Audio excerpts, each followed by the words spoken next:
Welcome back. Tonight I want to share with you the joys and the magic of shooting time lapses with the Nikon Z6II. A couple of weeks ago I went out with a mate of mine to Lake Somerset, around 45 minutes drive northwest of here, and we photographed a day to night time lapse. So it was just before sunset, the sunset behind us, but we had this beautiful color, and then the Milky Way rose at around 7 o'clock at night, and we stayed there till about 11 o'clock. We shot a time lapse for about 5 hours, and I want to show you how I set up my camera, and also I took my DJI Mini 2 that day and I captured some awesome video of the area where I was shooting a time lapse, because it's great when you just see photos, but as landscape photographers, we're earthbound. Seeing the area that we were photographing from the sky with my drone was just amazing. So I took a couple of photos with the drone, and then I flew the drone around and give you an idea of the area that we're in. So let's jump in and I'll show you what the area looks like with my DJI Mini 2.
Now here are the photos that I took with my DJI Mini 2. This photo here shows you the direction that we were photographing in. This is where I fixed my Nikon Z6II to shoot the time lapse. And like I stated, I shot it with my Nikon Z6II, the Takina 17-35 f4 lens. Now I know when we shoot astro, we should be using an f2.8 lens. My budget was tight this year because I'd gone to full frame. Next year I plan to look for another lens, probably the Rokinon 14mm f2.8 manual aperture lens. I had this quite a while ago when I shot with my Nikon D750, and it was a great lens for astro. When we're shooting a time lapse, the one thing that we really want to make sure of is, one, our camera has to be horizontal. Also, here's a trick.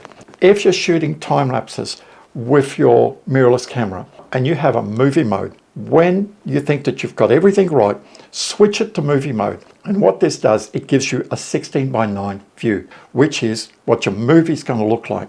Then you can decide, okay, well, I'm too low or I'm too high. I can bring it exactly where I want. And a lot of people don't realize that this is the easiest way, because if you're framing just on a 6x4, you really don't know where the movie is going to be taken from. And it's going to be taken from the middle, so you're going to lose a little bit from the top, a little bit from the bottom, but you're guesstimating if you don't put it into movie mode. So remember that, but then make sure that you take it out of movie mode to do the rest of the setup. So I shot this time lapse in aperture priority mode. So that's how I set the camera up.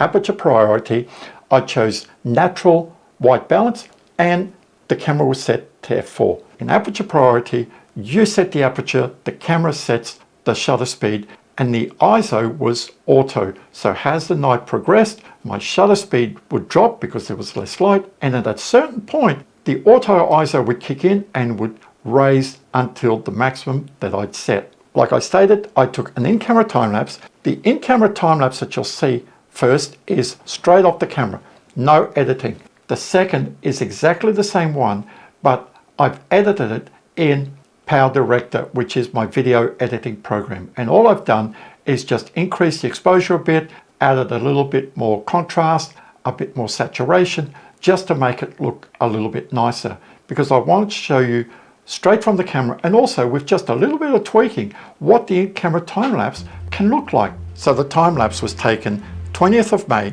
started at 4:10 p.m, finished at 10:45, 1,410 photos were taken. So this is just straight off the camera.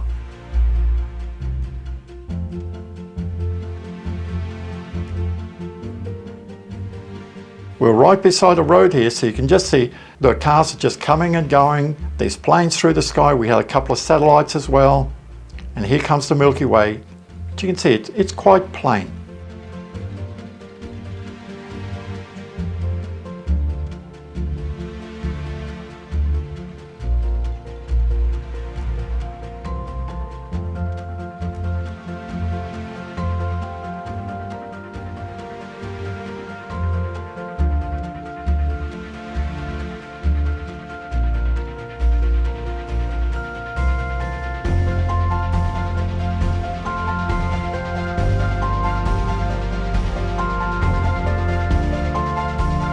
Now here's the same time-lapse edited in Power Director.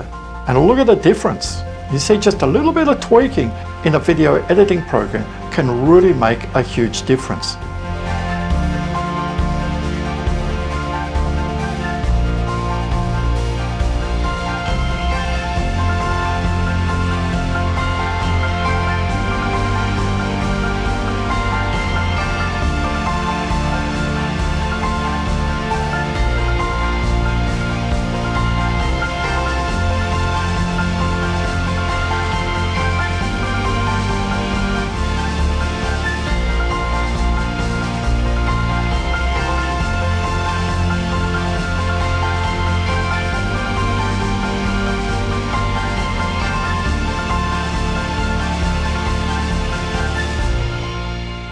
I also shot 1,410 NEF files, raw files, that I could turn into a time-lapse. And that time-lapse was edited in Adobe Lightroom Classic and in LRTimelapse, which is a dedicated program for time-lapse photographers. Whether you're shooting day or night, it is a great program. And I'll put a link in the description here.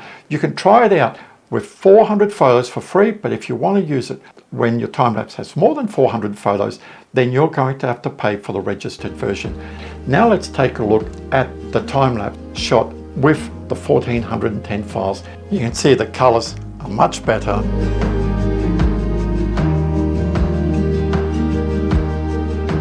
And it just gradually just moves. There's no flicker.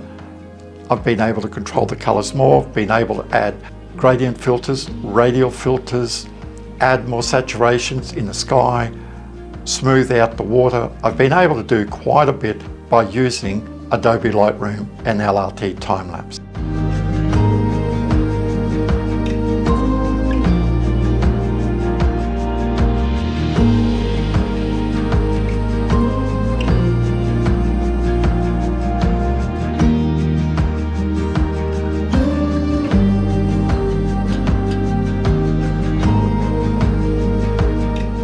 Now this next one here is to show you how good LRT Time-Lapse is compared to just using Adobe Lightroom. In LRT Time-Lapse, you can make it like it's zooming in. So it's just like you're cropping your image in. And this is what I did on this version. I started with the full frame. Because the Milky Way was getting higher in the sky, I just slowly cropped in to emphasize the Milky Way much more over those 410 photos. And the way to see it is, look on the bottom left-hand corner here. You can see the reeds are slowly getting smaller, and this tree that's just sticking out here is slowly getting shorter as well, because we're slowly moving towards the center of the frame. But it's very gradual. You don't want to make this cropping too harsh, or else it just doesn't look that good.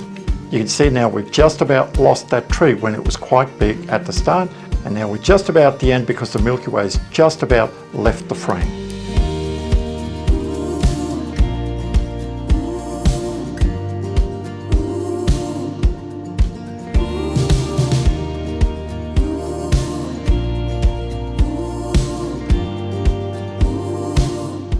Let's jump in and I'll show you now how I've set up the camera. I went to the photo shooting menu, went across and went down to interval timer shooting.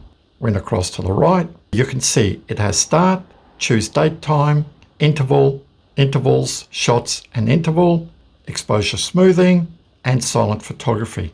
So let's start by choosing the day and time.